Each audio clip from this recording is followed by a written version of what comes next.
just to kind of lay some groundwork, my name is Mindy, and I have a degree in ag. So, and some minors, one's natural resources and a master's. So, I do have a background in forestry. So, Okay. That's cool. and some people I've interviewed didn't really understand the purpose of this.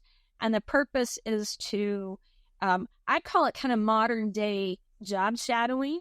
It's to get people interested in the forestry field and possibly enroll into some forestry programs.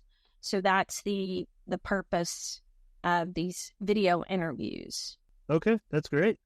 So let's see here. Tell me about yourself, Jeff. Why did you start your career with timber instead of something else? Yeah, that's kind of a great and a big question. So, so my love for trees started as a little boy. My grandfather on my mom's side was a big wood turner and woodworker. So, like growing up, we learned about trees honestly from the inside out.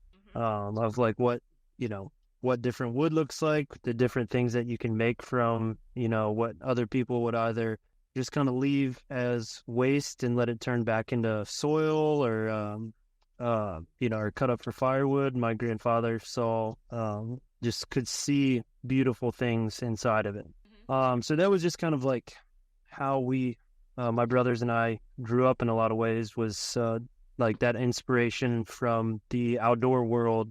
And specifically wood came from them, and they lived in West Virginia, so then we got to play around in the mountains of West Virginia and develop that passion for being outside was really born all those years ago. So then in school, when I was in high school, I really loved turning wrenches and like I was pursuing being a mechanic, like went through the mechanic school and everything after high school and my early college, and then just realized it wasn't, like, as much as I loved tinkering with stuff, it wasn't really my heart wasn't in it. Like I knew that I wanted to be like outside, not just like adjacent to outside. Right.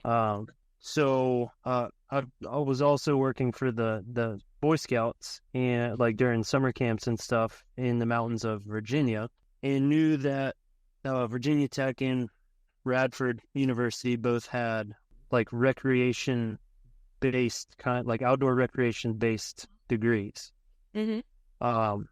So I wound up applying to Virginia Tech to pursue the natural resources conservation, which had originally I thought maybe I wanted to go and do the national park route, being a rock climber and stuff, like kind of wanting to marry those two worlds of like working for a national park, but then also having the ability to go and rock climb when kind of whenever I wanted in just these beautiful national parks. What I learned though is that because I have a minor in forestry, I learned while in school that this whole thing called arboriculture existed, where I could take this passion I have for climbing and then marry it to this passion I have for trees and being outside. And I discovered that in my last semester in university, which is still hilarious to me, that it took all that time to land last semester right before I graduate to discover this thing. And it was kind of like love at first sight in a lot of ways, of like I know this is what I want to do. Now, after graduating, I met my now wife, and we tried to be rock climbing bums for a little while, and then student loans started to kick in, and we were like, okay, well, we need to get jobs and start paying for debt and all this stuff, like being adults. So it jumped into doing tree work really not soon after getting out of university. But yeah, it's really just that connection to the living organism of interacting and working with trees and everything that comes with that. It's like wildly poetic in a lot of ways of how, like, because I do a fair amount of writing about this now and contributing to like different industry magazines and like stuff of just how connected we are as arborists with the natural world through just the course of our day-to-day work. And maybe we don't always fully appreciate that or recognize it. But, when the wind blows and we're in the top of a tree, we have the opportunity and the ability to feel what another organism is, like living, breathing organism feels in that moment. Like we learn how these trees grow and how they develop strength and why they and as well as like how they form weaknesses, and then why failures happen, and then we have to go and address that, whether it's falling on property and stuff, or we just have to go clean up broken trees. Well, we're constantly in this state of ever learning, ever growing. It's and every day is different. Like that's the other thing. Most tree people that I interact with have some level of attention deficit, something. So the constant change, how every day is a little bit different, is wonderful. And trees specifically just offer that in a very unique way. Like you could have two trees growing side by side, same exact species, have been exposed to the same exact soil and nutrients and all that stuff, and they have two completely different forms, growth habits, defects, strengths, all that stuff. It's two essentially first ascents in a lot of ways, looking at it from a climbing perspective. So was it a combination of going to college and on-the-job training that you were able to develop your skills as an arborist, or did you have to get a particular license to be able to do that? So I learned a lot about trees while in university. So like learning about like trees biology, physiology, all that stuff of like why certain species look certain ways and how that practically plays out in arboriculture is if a tree grows or looks a certain way, that gives you an indication as to like maybe strengths or weaknesses or what we call like failure profiles for these different species. So like having that kind of background, like knowledge before getting into the industry was wildly important in my opinion. But then in terms of like the skills portion of like, it's great to know your like theoretically like book knowledge-y way to like work with trees, know what they're going to do.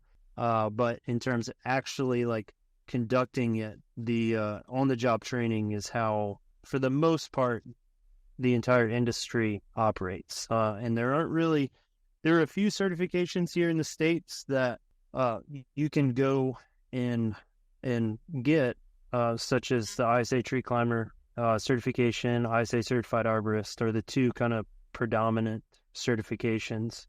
But they don't necessarily like give you access to go and do tree work. Like in the States, you don't need any type of certificates and verify any type of training before you actually go and start doing tree work. Different parts of the world do require that, but here in the States, that's not it. So what if somebody had an interest in this? What would be some, like at the high school level, that you would suggest classes? Mm-hmm. And what would be some other types of training that you would suggest somebody who has this interest that they may not think about, like taking some classes in business as an example to be an arborist? Do you have any suggestions? I mean, in terms of, well, my first thing when people are just kind of curious as to what it is that we as arborists do in terms, especially from the climbing side of things, is we have these things called climbing championships that are regional, and each region has their own championship once a year. So for people to kind of be on the lookout for that, so you get a kind of display of what the kind of act of tree climbing looks like. It's kind of simulated, and it's a big game. It's a fun sport, and I love it dearly. I've been doing it for over a decade now, and have no intention on stopping. It's super fun, but it's a great way to see what professional arborists kind of look like and how they carry themselves with wearing helmets and safety glasses and using ropes and our harnesses and stuff. In terms of pursuing like education, it's like anything kind of forestry related or science related is going to give you some sort of base knowledge in terms of arboriculture. It seems like there's starting to be a bit of a rise in terms of this specific study in different universities. I know the university I attended, Virginia Tech, at least has a concentration, I believe, inside of urban forestry. Now, the urban forestry degree that you can pursue arboriculture. It's not a full-blown major yet, I don't believe, but there's more emphasis being placed on arboriculture because societally, we're recognizing that trades as a whole have been underutilized and not really looked at with the same attention that we should. Like, there are all these things that need to happen and be made. Like, somebody has, like, if a storm comes through and a tree falls in a house, somebody has to know how to go take a tree off a house. It's a very practical thing. And especially for folks looking for sustainable, like, job security, it's one of the cool things that we noticed during the pandemic, and what made us as arborists classified as essential is that very thing of, like, when a storm comes or if there's hazardous trees or parts of trees that are in the community, like, we are the specialized group that knows how to go and do that. But a lot of different, like the company I work for, True Timber Arborists, based out of Richmond, Virginia, we have an entire, like, training academy that is devoted to teaching people the art and science of caring for trees, how to not only learn about these trees, but also how to conduct the work in a safe manner. But really from a school side of things, the best the best thing I could suggest to somebody who's interested is pursue biology, earth sciences, stuff like that, to learn more about trees. And if you have interest in wanting to be an entrepreneur and a business owner, then absolutely take some classes in business, because most arborists, like, get into this line of work because they love the trees and they love the act of caring for trees, and then wind up with their own business or something, and then they're like, oh, I wish I'd have taken business classes because now I'm having to learn all this stuff kind of like the hard way. Right. So if it's an aspiration of someone who has that entrepreneurial spirit, I tend to always encourage, like, yes, you can do things like double major, like pursue this thing that you're super interested in and have a passion for, but also it'd be good to at least maybe get a minor to take some business courses to learn a bit more about that. Right. So on a perfect day, what is the best part of your job? Is it being outside, being off the trees? Yeah. Okay. What is I think I know the answer to this. What is the worst part of your job? Everybody has a worst. So. Yeah.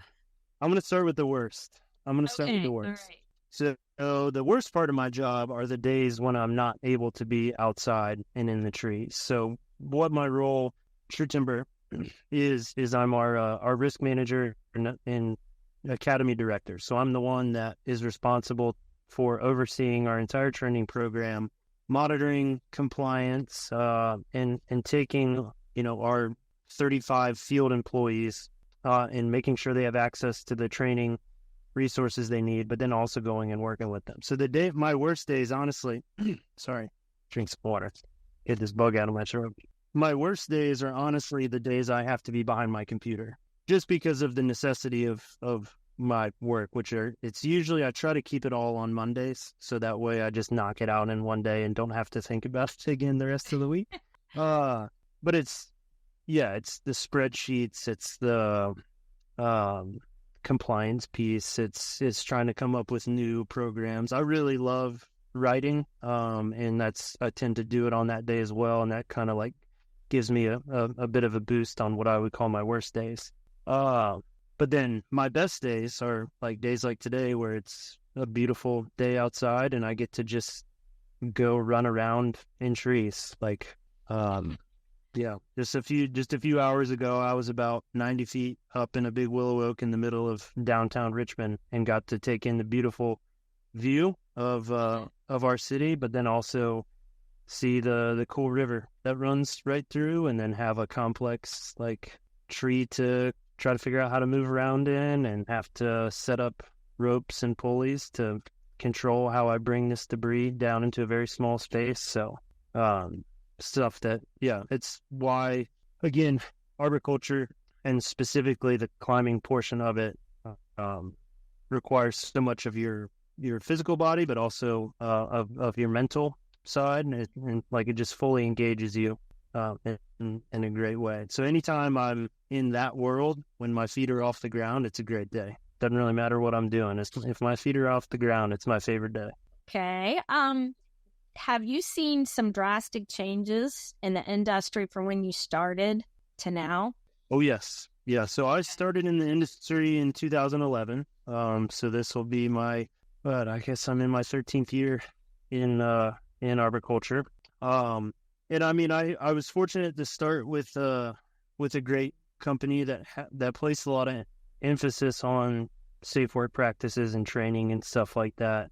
What's been neat to see though is like what that was a little bit more unique then is now quite a bit more commonplace in terms of prioritizing the use of personal protective equipment, following best management practices in terms of like what we're doing with trees, and really just training as a whole for individuals so they know what they're doing, how to protect themselves, how to protect the people around them, and then also how to actually conduct the work in a way that it should be done. I watch it every year with the different the expos we have that are big like training opportunities and times when the entire industry gets together, where the numbers just keep growing. There are more and more people that show up, and it's really neat to watch like brand new people coming into the industry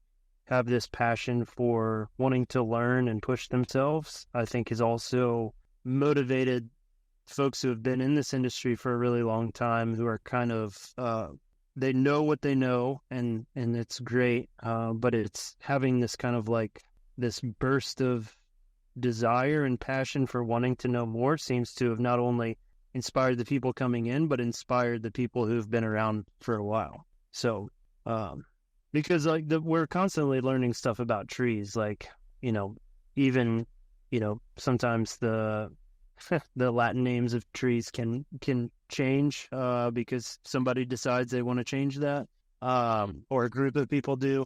We learn more about different types of fungi that attack the trees that we have to climb and care for, and it changes the structural integrity of these trees. So having to know those hazards as well, learning new techniques.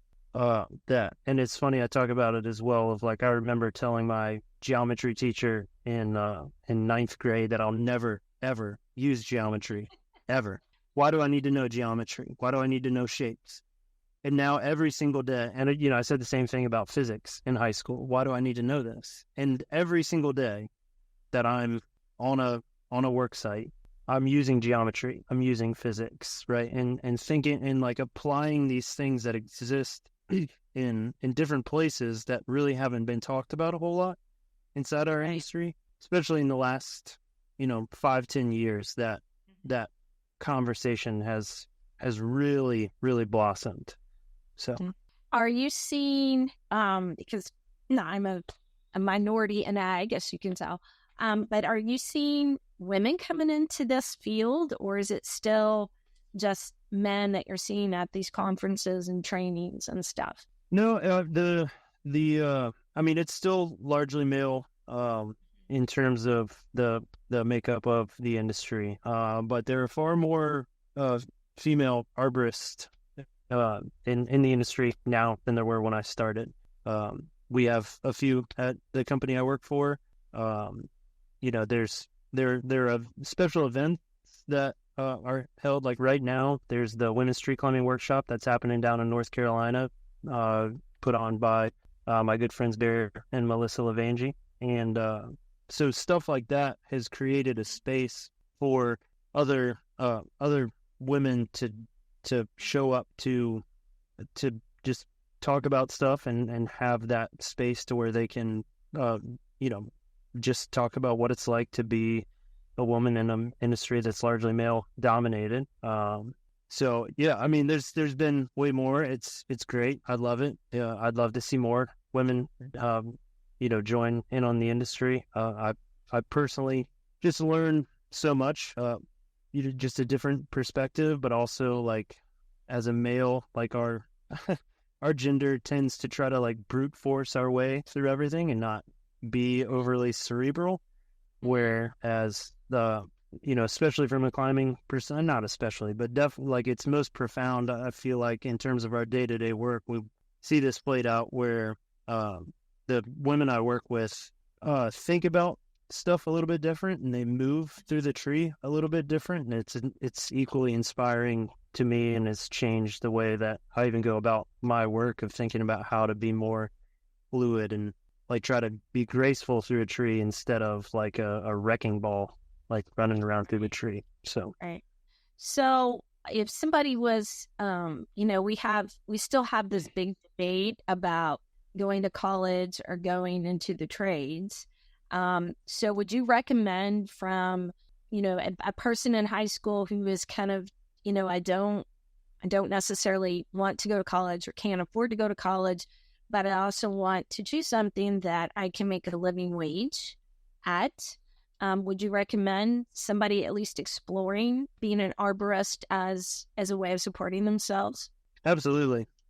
Like trades in general. I mean, but again, like what we're seeing societally is people are having, and it's great. I love that people are having this conversation more. It's one that, I would love to have maybe considered more when I was in high school. It was just like, even, for me, like it was like you go to high school, then you go to college, and then you get a job and all that stuff. Now it's really cool to see that conversation is molding a bit. So I'm a huge proponent of like, if you think that you want to be an arborist, then try it, because it's like, I very much believe this is a calling, because it takes a unique person to be able to do the type of work that we do as arborists.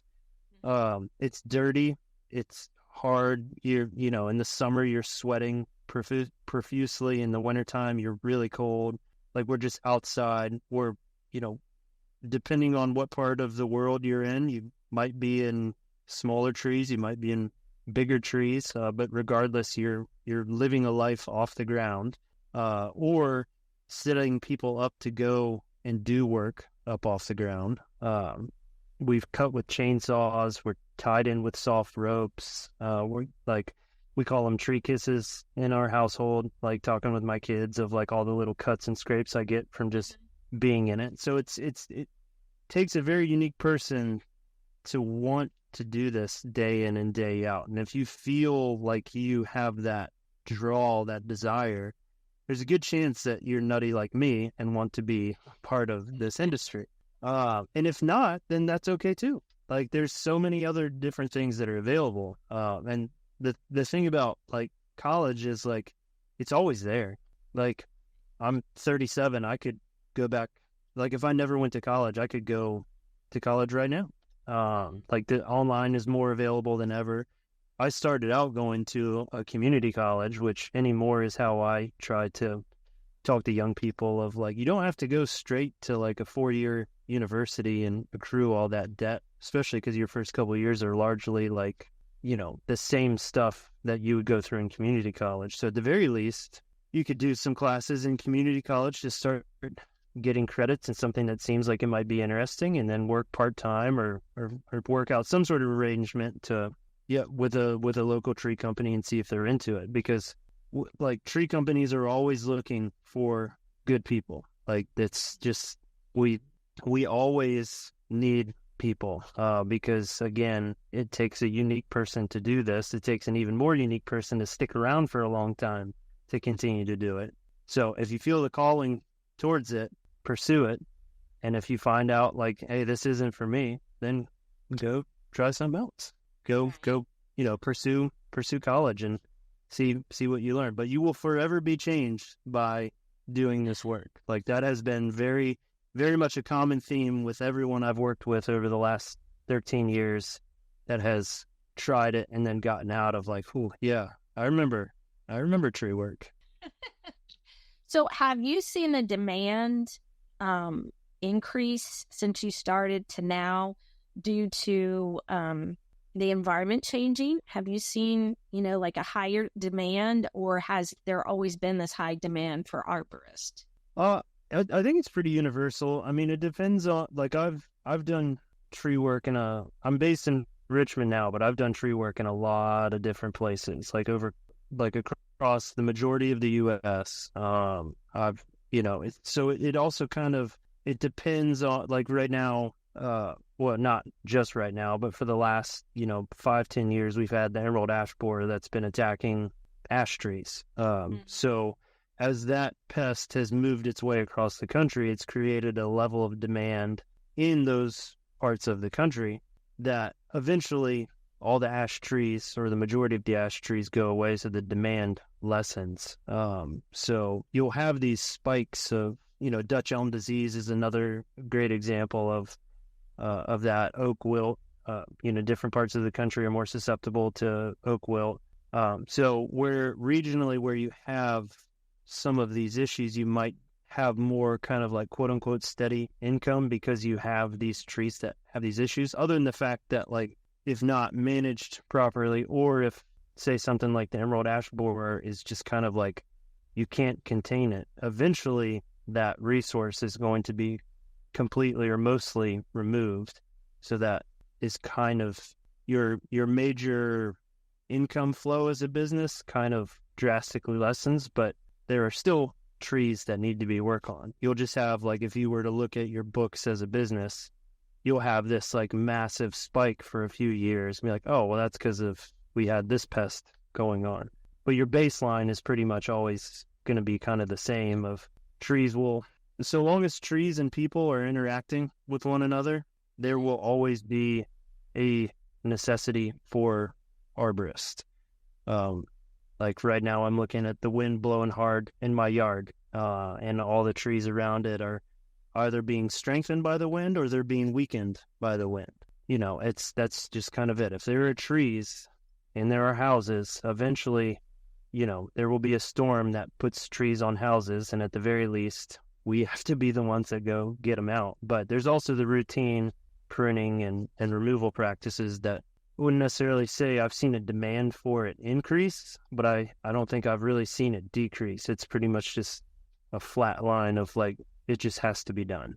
Okay. So part of your job, I noticed if you had risk assessment, is part of your job where you do plant diagnosis, like plant disease for like homeowners, or is it just strictly cutting trees? So what I specialize is in the climbing and cutting for trees. But as, we have people at our company who are what we call tree care advisors, or our sales staff, who go out and interact with our clients and make recommendations, not only for the cutting and removing and pruning of trees, but also from like pathogen, like diagnosis, like looking at a tree and like, there's something weird growing on my tree, or, my tree looks to be dying, or there's this weird insect that's crawling on it. So from the plant healthcare side of things, it's a pretty big part of the industry, and for businesses that utilize plant healthcare operations, it's great revenue stream as well, because it's a great part of the business because it doesn't require as many people to do the work. It also doesn't require quite as much in terms of material and logistics and stuff.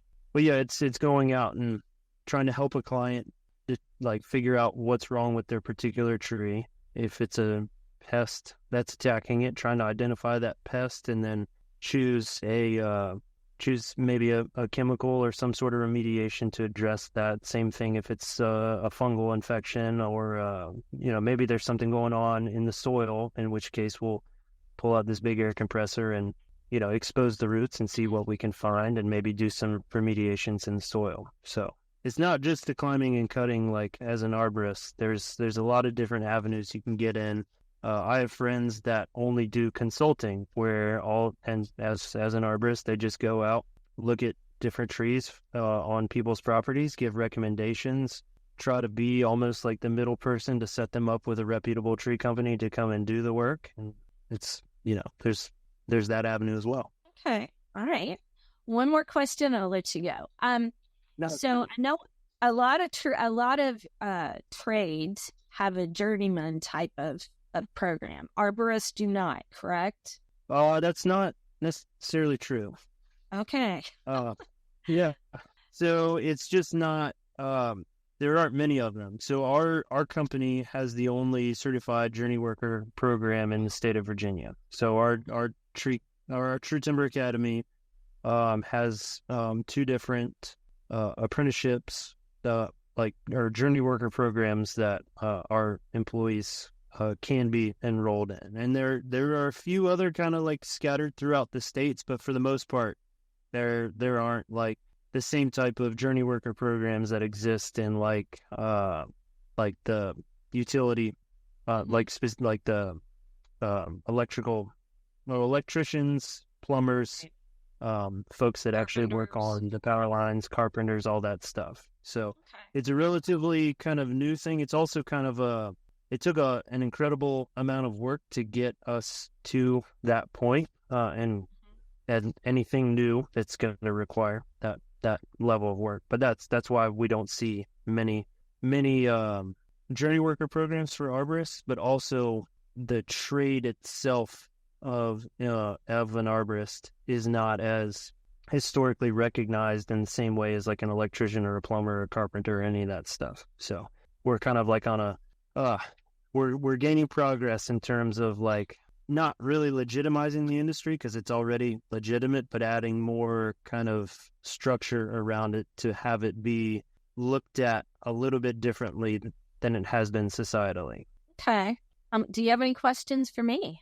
No, I mean, the purpose of these podcasts is just trying to get more information about just different aspects of the industry, right? So where are some places that I guess you're kind of maybe targeting this talk? Like, what's your kind of audience?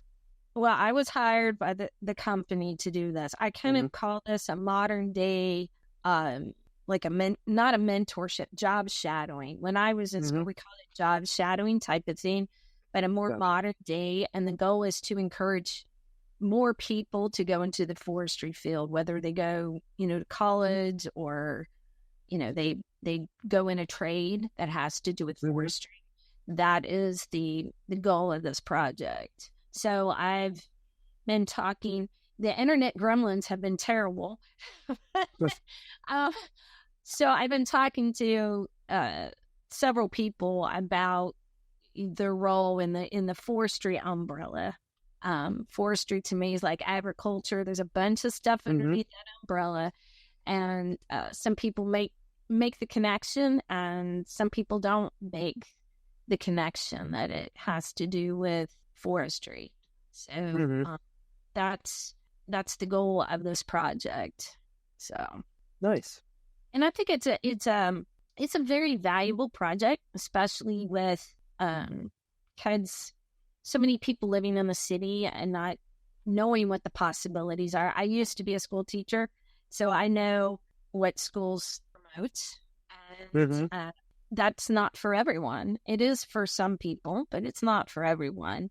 But if a person has an interest in a trade, that's a nice paying job, regardless of what the trade is, really. And I wrote the standards for Iowa State, who wanted to bring their carpentry program back.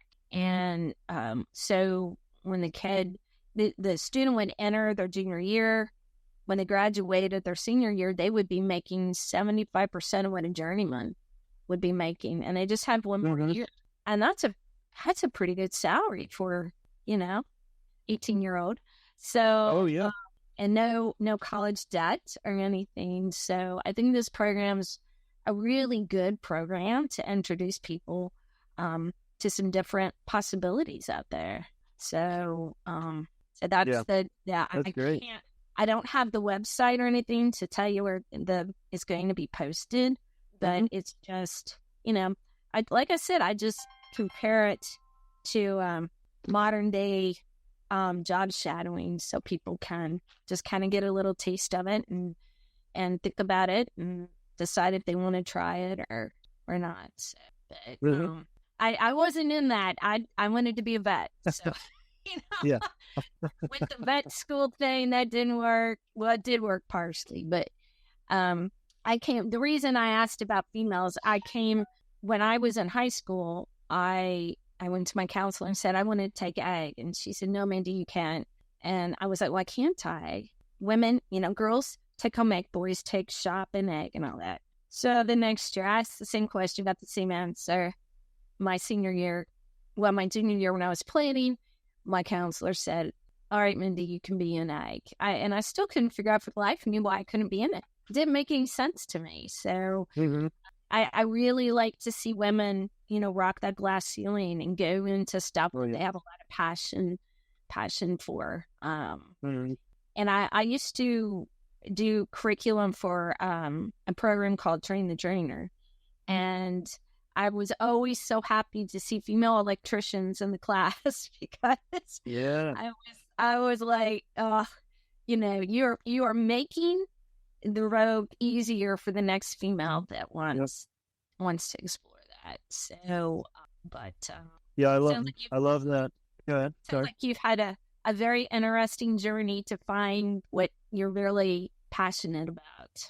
Yeah, it's been a blessing, and it's been fun. Yeah, that's what makes the journey, right? Exactly. So I'm quite excited that our kids will have just have a different experience and opportunity, and then especially like our daughter in that same way of like because of like if she is nutty like her dad and wants to be in the trees, there's been at least the last 20 years of people trying to break that glass ceiling, so it's really just not a thing. It's like, I just want to climb trees, and it's like, sweet, let's go climb trees. Well, my journey hasn't been the easiest, but I don't regret going into ag. I don't teach in the classroom anymore, but ag is such a big, there's so much stuff underneath ag. And every morning I get up, I'm just so excited about what new thing I'm going to learn. Or I've been really interested in the communication of tree roots and just how they defend. I mean, I knew how they defended themselves, but this whole network of communication and sending energy, to a tree that's being attacked, trying to save it, or the communication is saying, he's too far gone.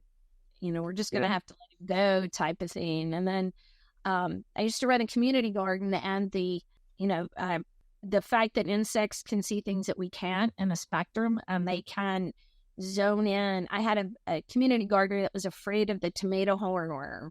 And so, we would have all these raised beds with tomatoes, and just one or two tomato plants would get the tomato hornworm. And that, insects can see a sick plant, and it just makes sense. You're going to lay your eggs on that plant that's weak for your offspring. I mean, it's just, but I mean, that's a recent development that we've had in our society. And so I own 3 drones, so I got my drones for my ag work. So I was going to ask you about that. Are you all using drones to get up in the canopy now? No. I mean, some places across the world utilize drones, especially like my friends that are doing a lot of like the big tree, like sequoia and redwood. like research and work and stuff, they'll use drones to set their ropes so that way they can go up. Or like, I was just helping out with a project in Taiwan a couple months ago, and they were using drones to just measure trees, which was cool because how historically we've done that is just climb up to the top, tie a rope to the tip top, drop it to the bottom, and then you measure it later. Or you've just got like a really long pre-measured like rope or something like that. But now being able to use drones to where it like just, I mean, as a climber, it makes me sad because I just want to climb as many trees as I possibly can. But it makes it way more financially feasible for somebody to go out and do that work, especially if it's research-based, to capture all that data. So, okay. Well, if you don't have any questions for me, I guess I will let you go because I know you're a busy man. Well, thank you so much. It was great chatting with you. Well, good talking to you too. Bye. Okay. Cheers.